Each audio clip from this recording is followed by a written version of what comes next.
For joining us. Tonight's event is brought to you by PACE.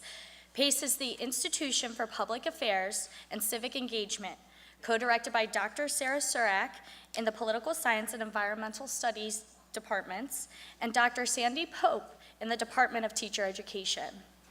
PACE provides nonpartisan programming opportunity and civic engagement opportunities to advance the goals of democratic citizenship and good government at local, state, and federal levels. My name is Alexis Gramatis, and I am the president of the Salisbury chapter of Society of Professional Journalists.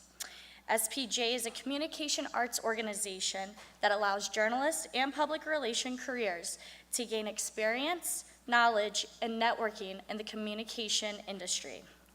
I will be moderating tonight's panel discussion on fake news. On the panel, we have Dr. Jennifer Cox, Associate Professor in Communication Arts Department and the advisor of SPJ, Jeremy Cox, reporter for the Daily Times, Justina Cornell, reporter and producer for 47 ABC WMDT, and Don Rush, news director for Delmarva Public Radio.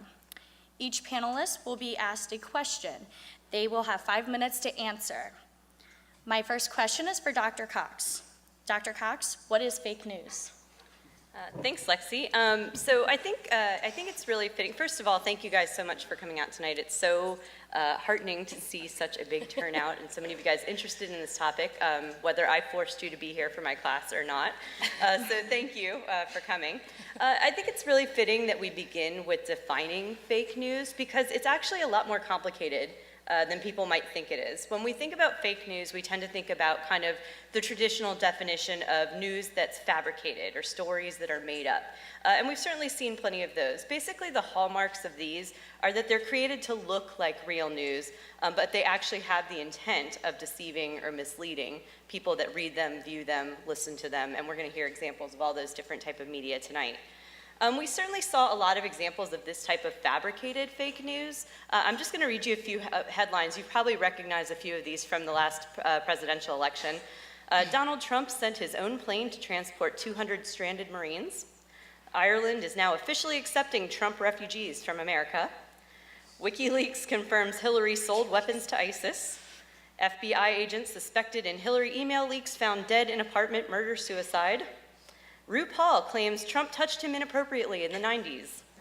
And ISIS leader calls for American Muslim voters to support Hillary Clinton. All of these are fake.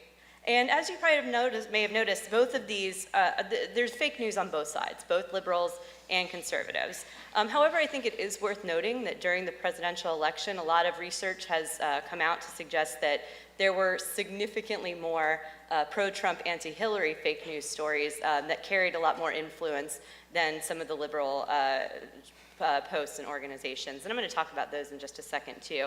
But the effect was that people actually tended to believe the stories in the conservative fake news sites a little bit more than they did the liberal ones. One study found that plane story, the Donald Trump sent his own plane, 84% of those who were surveyed who read that story believed it was true.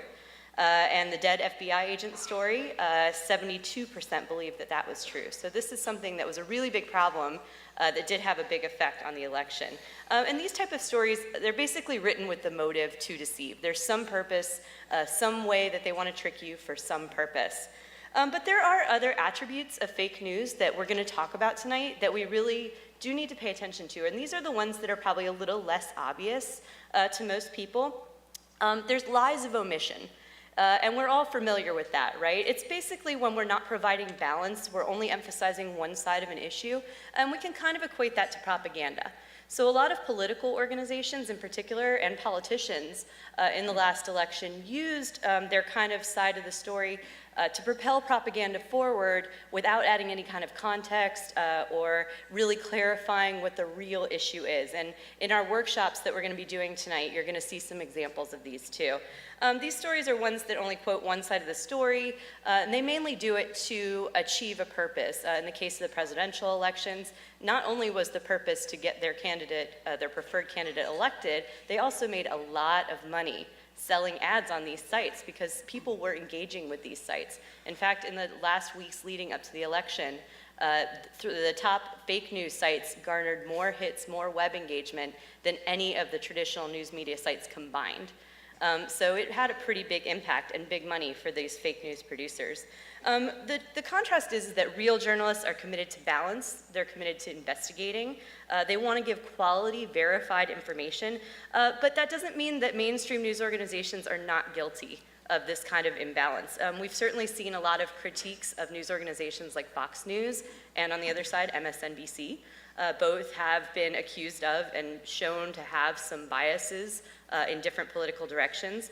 And fake news isn't always the product of intention either.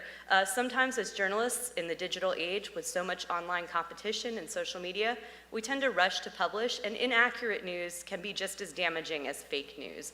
In fact, it is fake news because it's wrong. So we've seen some examples of this in the past few years. Gabby Giffords, the congresswoman from Arizona who was shot, there were early reports that she was killed when in fact she survived. The Boston Marathon suspects, you guys might remember, they first identified 2 innocent guys who had nothing to do with anything, and those guys were pretty much tortured and chased and had to go into hiding. And then we even saw it just a few weeks ago when Tom Petty died, then he didn't die, then he died, and then he didn't die. Remember that? I'm sure he is dead now, I believe, but at first there was a lot of misinformation about that. So just to kind of sum up this point, journalists have a code of ethics for a reason.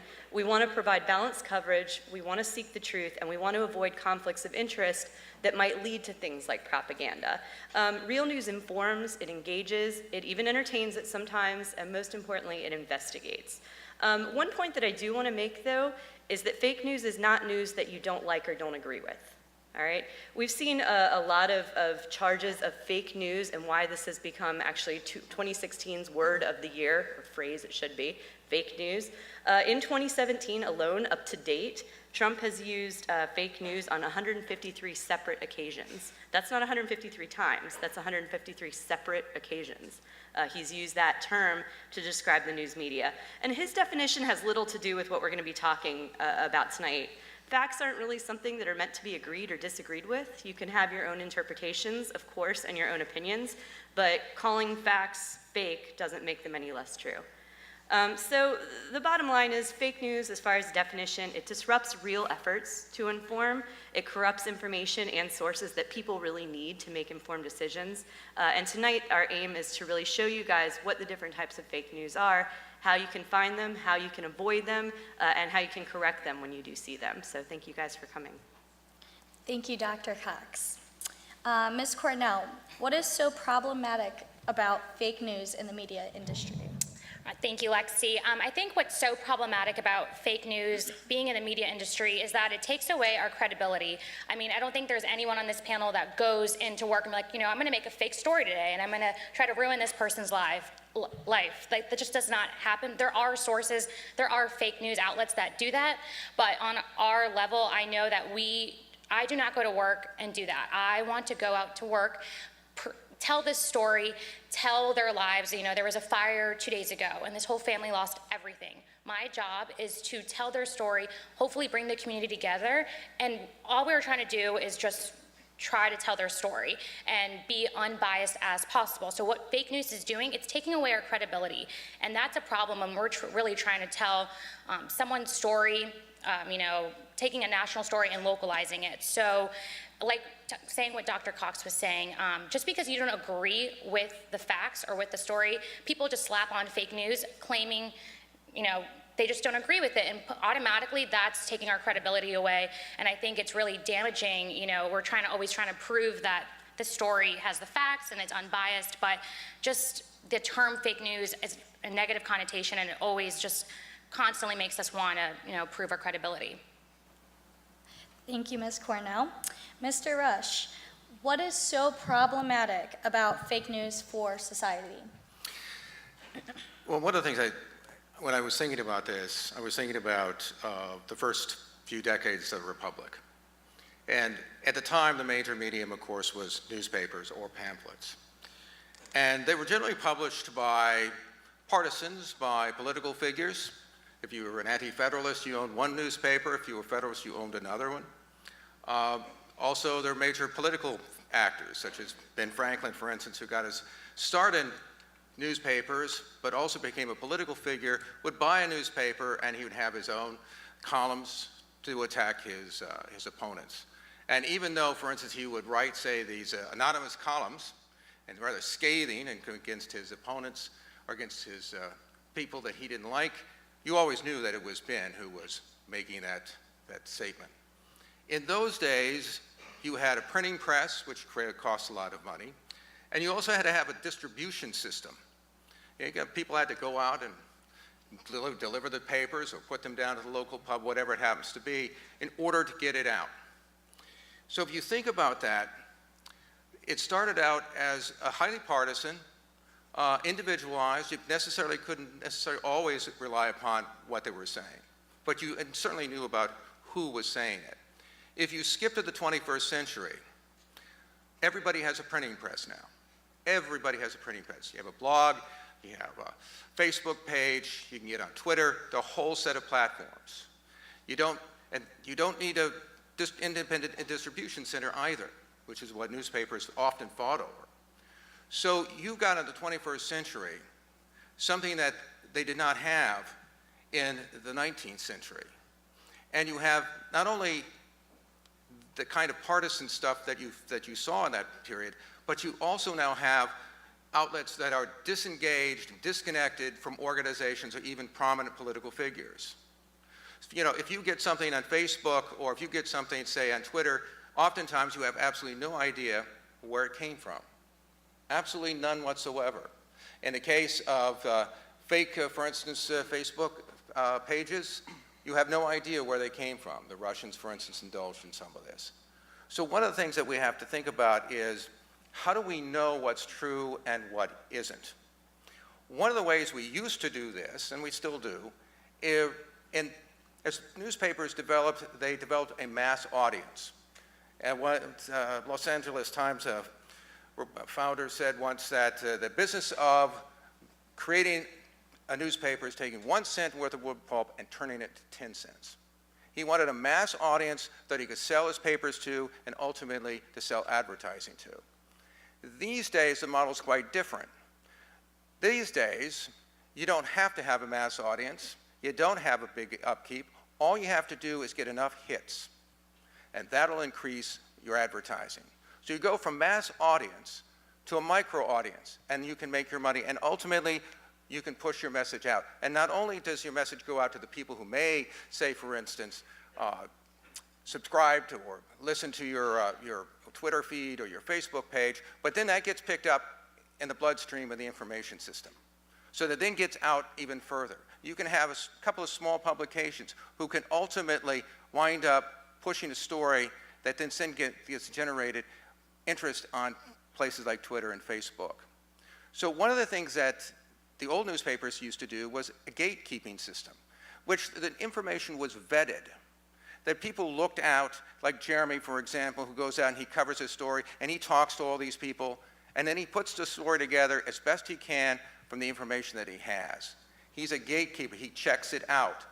And we now live in an age in which so many people, a large portion of people, get information from the electronic system of social media.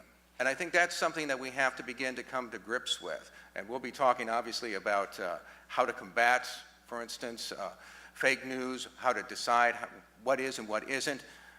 But in the large part, our responsibility is to try to ferret out what is and what isn't, and to try to develop strategies for that. One final thing I'll say. One of the things that's also occurred in our era is what may be called skepticism. Emerged probably after the 1960s and 70s, when people fell out of love with a government because the government lied to them, whether it's about Vietnam or Watergate. They looked at corporations who people felt they lied about their products or their impact on the environment. A whole set of disillusionment had taken place. So that now, if you have, say, for instance, a mainstream media, which is what we tend to call ourselves, and newspapers, you may say, well, gee, they didn't have this fact that I saw on Twitter. So they must be hiding something. Skepticism is good. Having an open mind is good, but you make sure that it doesn't fall out. Because I got to tell you, if you say, well, I didn't see it there, so that somebody must be hiding it, not necessarily true. It may not be true. So it's the kind of news and information that we get, we have to be careful, but we also probably have to develop some kind of systems by which we can distinguish between fake news and mainstream news and news that you can rely upon. And that's going to have to be not only the individuals, and we say, it's all up to us, but we also have to create systems that allow us to screen that out. For those people who may decide, well, it's only a casual thing, I don't really have to check it out. So that's one of the things, if I have to leave you with, that's one of the things that you have to figure out, particularly this generation, because your generation is going to be dealing with something that our generation didn't have to do. If you think about the Russian influence in the election, when I was growing up, the Soviet Union tried desperately to influence what we said, but hardly anybody read the People's World. They didn't influence anything. Now they can slip through and they can get right to you and you can believe something that's not true. So that is a challenge, I think, of this generation. Thank you, Mr. Rush. Mr. Cox, what can the media do to deal with or combat this issue? Yeah. Well, thank you, Alexis. That's a good question, and thank you all for having us here today. Wanted to peel that question apart a little bit, unpack it with another question, which is, why should the media combat this issue in the first place? Who anointed us the keepers of the facts? Well, that would be the framers of the Constitution and the Bill of Rights. If you read those documents, there's really only one craft that's mentioned, or profession that's mentioned, by name, and that's the free press.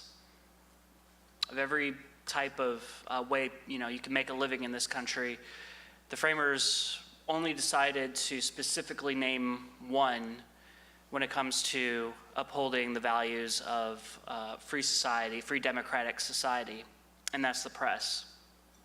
So what we do is ingrained in the fabric of the country.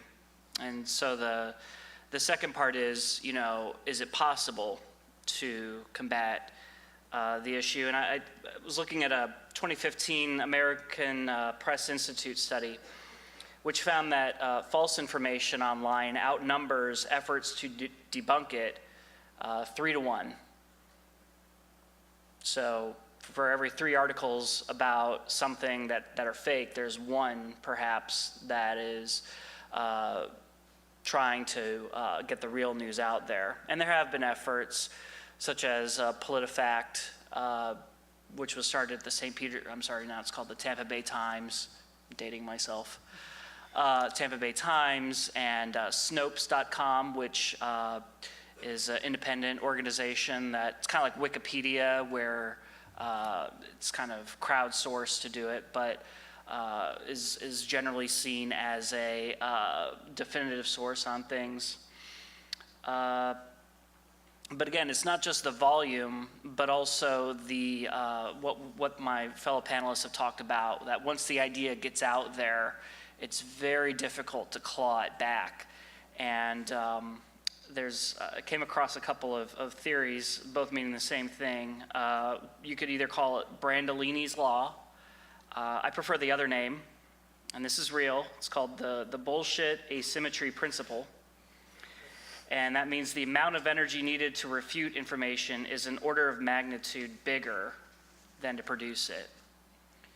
An order of magnitude bigger. So you have to try twice as hard, let's say, than the original actor did in creating the false information to then peel that back and get people back on the right track. As far as what the media can do about it, further API recommendations suggest things like things that we're doing right now, educating ourselves in the media, but also educating our audiences on how to learn and to spot fake news, to build strategies into workflow. I know that sounds kind of boring, but if you don't have someone whose job it is to sit there and watch social media, to watch blogs, to identify and then refute these things, it ain't gonna happen, right? That ain't my job.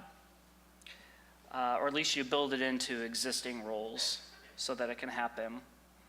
And meeting the fake news on its level. So they may come out, you love these, memes that, picture with the words on them, and then I might come out with a dry tweet that says, sorry, that's not correct.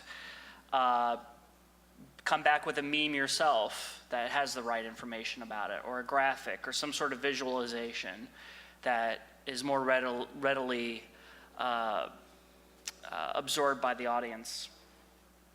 And transparency is also extremely important, that we as news media continue to, frankly, we've always done it, but to let people know that when we do make mistakes that we're going to correct the record and get it right. And I'll leave you with just a quick anecdote about how that fits into the way I covered something over this past weekend, what I did and what I could have done more perhaps. I was covering the Antares liftoff down at Wallops Island. That's the commercial shipper that sends the cargo supplies up to the International Space Station.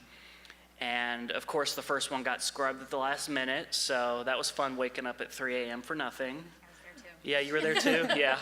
That was the life, huh? Yeah, exciting, thrilling. Yeah, it's wonderful.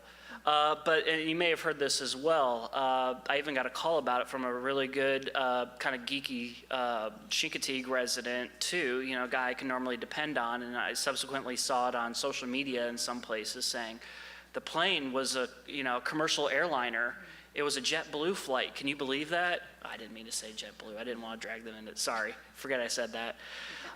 Yeah, supposedly, right? And I was like, wow, the FAA, I mean, that's a huge story, right? Because that implicates not just a major corporation, but a government agency, not talking to the other half of the government, right? Well, it turned out not to be true. The NASA folks, backed up by the private company that does it, Orbital ATK, came out and said, it was a small airplane. We checked on the radar. It was flying way too low and way too slow to have been that. And so what I did subsequently was, I tweeted out, here's what they said about it. But I didn't mention, anything about the rumor. I just sort of said, they say that I might have even just retweeted what Orbital ATK said about it. But anyway, I got the information out there saying what kind of plane it was. And then I wrote my story up, and in there I had a little blurb in there that said, contrary to some rumors spreading on social media, they believe it was a small, aircraft flying low and slow. It couldn't have been an airliner, right? And I felt like that was pretty good. I felt like I'd done my job. But frankly, having kind of read up on this and doing some research today for this talk, I think I could have done more. I'm not sure if I should have repeated the original error in order to correct it, which is what some do, like Snopes will do that. But I could have probably been more out in front and more demonstrative in saying, look, there's some, maybe come out and said it. There's some fake news spreading about how this happened that you may have seen, and here's what really happened. And just really let people know, I am here, we talk about branding ourselves. I am here to slay that false dragon, and really help put that to bed once and for all. So, I think that's what I had to say. Awesome, thank you. And can you please join me in thanking our panelists?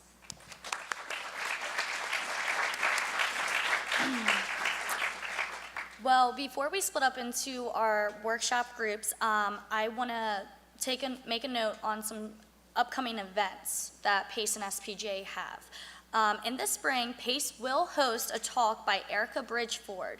She is a co-organizer of the Baltimore Ceasefire Weekends and it's going to be on how to build a grassroots social movement and what it takes to decrease violence in Baltimore.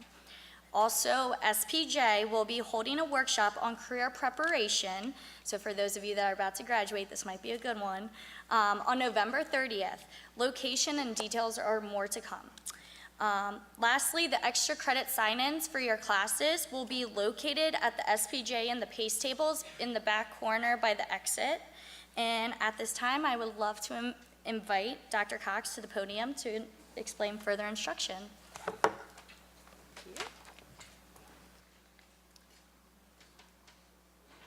All right, well, thank you guys. You guys did not come here to listen to us talk all night, so we're going to get into the interactive, fun part of actually looking at, figuring out, and talking about fake news. So I just want to explain a little bit about how this works. There are a lot of you and small tables, so we're going to have to do a little playing around with chairs just to begin with. But basically how this will work is there will be 7 different tables featuring seven different topics, which I'll go over, and they're also listed up there for your reference. You can pick whichever ones you want to go to, and we're going to switch 3 times. So you'll spend 20 minutes at each table and then switch to whichever ones you choose. So just a quick rundown of the tables. Justina Cornell will discuss fake cases in fake, biased, and promotional news and its influence on television and the blurring lines associated with national news networks and their use of pundits. Don Rush will discuss issues with accuracy in reporting and combating fake news on the radio. Jeremy Cox will discuss ways in which newspaper industry is changing, returning to the partisan press, shrinking newsrooms, social media competition and demand, and how fake news is involved with those issues. Dr. Kelly Stanfield, one of our new CMAT broadcast professors, is going to lead a discussion showing examples of fake and biased news coverage, mostly on television, and point to ways to recognize it and combat it with balanced info. I'll be leading a table as well showing examples of fake and opinionated news in print and online publications, and again pointing at ways to recognize and balance it. Then we'll have a couple of fun hands-on activities as well. The SPJ table, led by our moderator, Lexi, and one of our other SPJ members, Kim Mosman, will be going to group 6, to table 6, to go through a hands-on activity to help you guys actually recognize fake news and to use a tip sheet that we've created to go through those. And then finally at table 7, we'll have PACE representatives there to show you some political fact-checking websites, things like PolitiFact, Snopes, things like that, and show you how you can use them to check and employ strategies for your political issues. One last thing too, we are going to be passing out tip sheets for you on ways to recognize fake news. So make sure that if you don't get one during the shuffle here, that you do get one before you leave. And we also have SPJ buttons and materials and PACE materials at these tables, so make sure that you get those as you sign up before you're leaving. Thank you guys again for coming, and we'll go ahead and start the first rotation. So find a table. We'll have to probably drag some chairs.